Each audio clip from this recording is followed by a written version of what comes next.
Magandang oras mga kababayan, mga ka-Golden Boy. Pumalag ang China dahil sa pagkampi ng Amerika sa Pilipinas.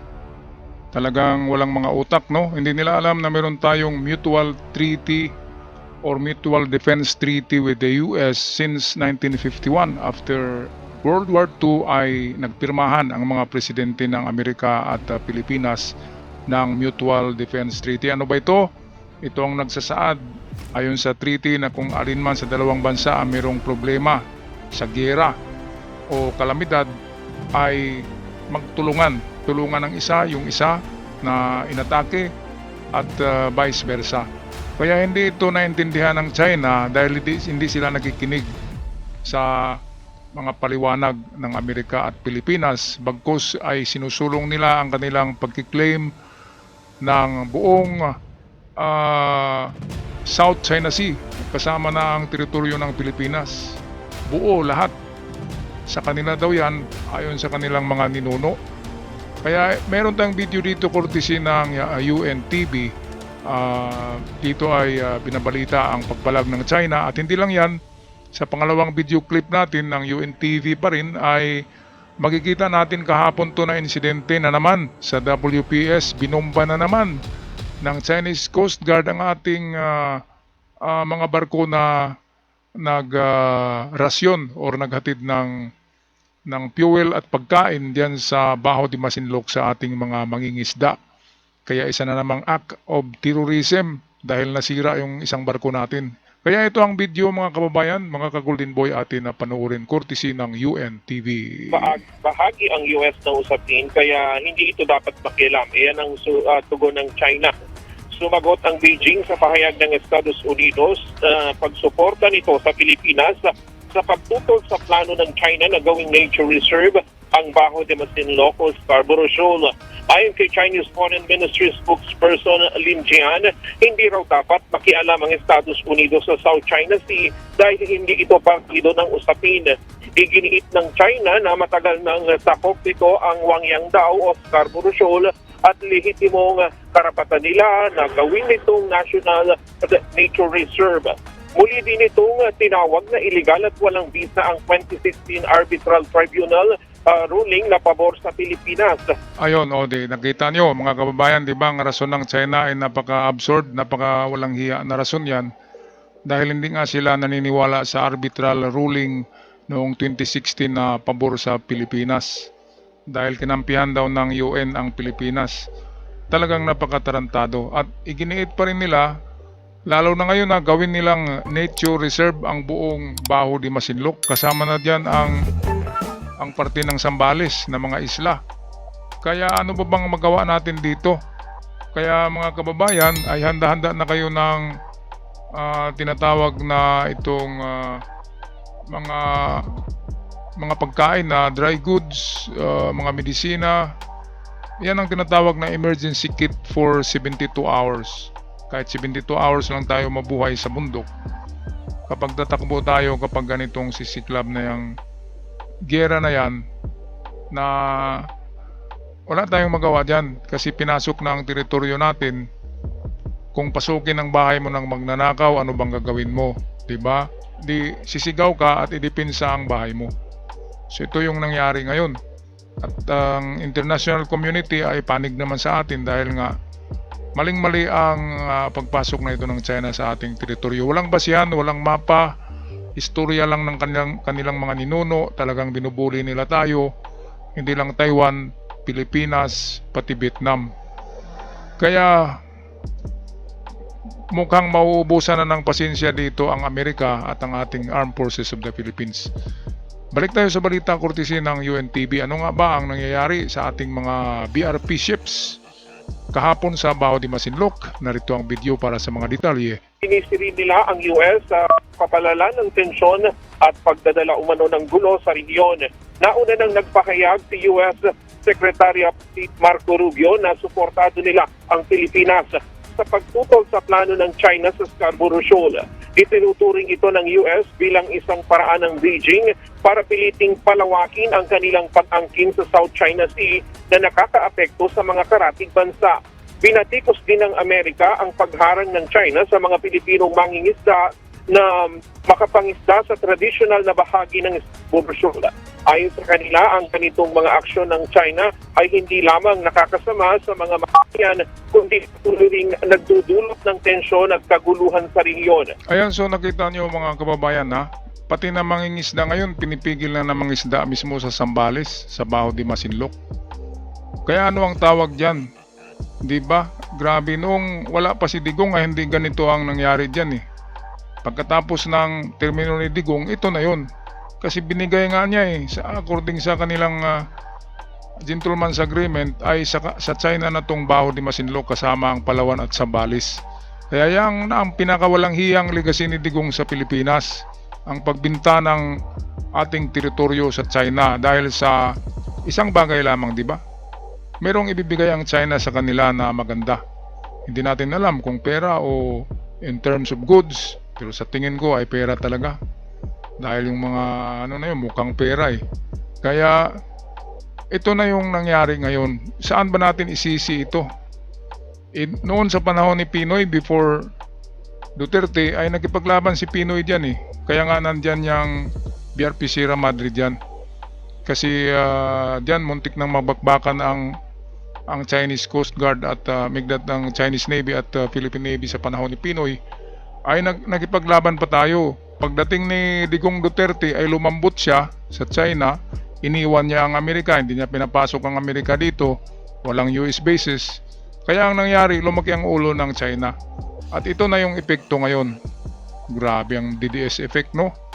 Pati mga mamamayan sa Pilipinas ay nakondisyon na ang utak ng China nagiging DDS.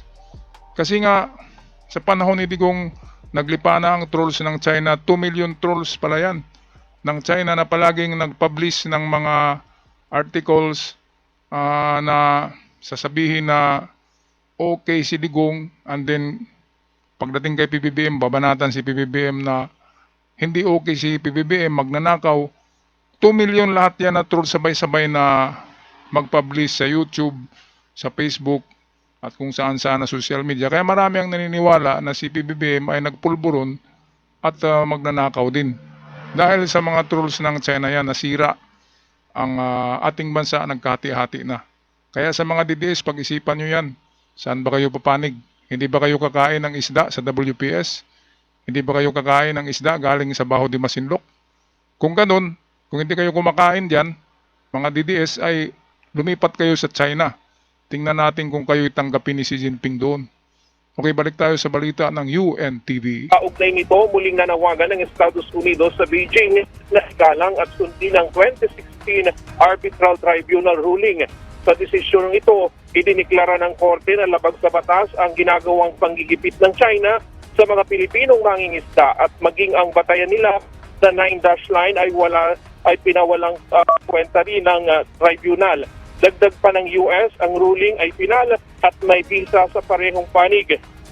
Sabi ng Philippine Navy, false claim na naman ito ng China na mula sa non-existence 9-dash line na batayan nila. At siya po na ang latest mula dito sa Quezon City. Balik tayo, Aga. Inarang kaya bumangga sa isang barko ng China ang isang barko ng Pilipinas. Okay, so ito na mga kababayan, mga kagulinboy, ang pangalawang video clips natin na mainit na balita. Kahapon lamang ito nangyari. Isa na namang pangaras ng China sa ating mga mumunting barko na naghatid ng supply. Ito'y mga tinatawag na RORE mission or supply mission para sa ating mga mangingisda, fuel, pagkain, bigas, tubig at kung ano pa. Kaya ito hinarang na ng China at binaligtad ang ulat, tayo raw yung bumangga sa kanilang barko kaya binumbero tayo. Kaya ito ang balita courtesy ng GMA Integrated News. Napapuntang Baho de Masinloc, kasabay ng pagharang ang pagbomba rin ng tubig ng China. Kaya nabasag ang bintana nito at nasugatan ang isang tauhan ng BFAR.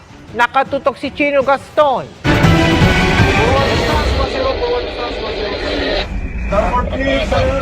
Ito ang ginawang tugboat Amerikano ng China Coast Guard 5201 sa BRP Dato Gumbay Piang habang papuntang Baho de Masinloc kaninang umaga.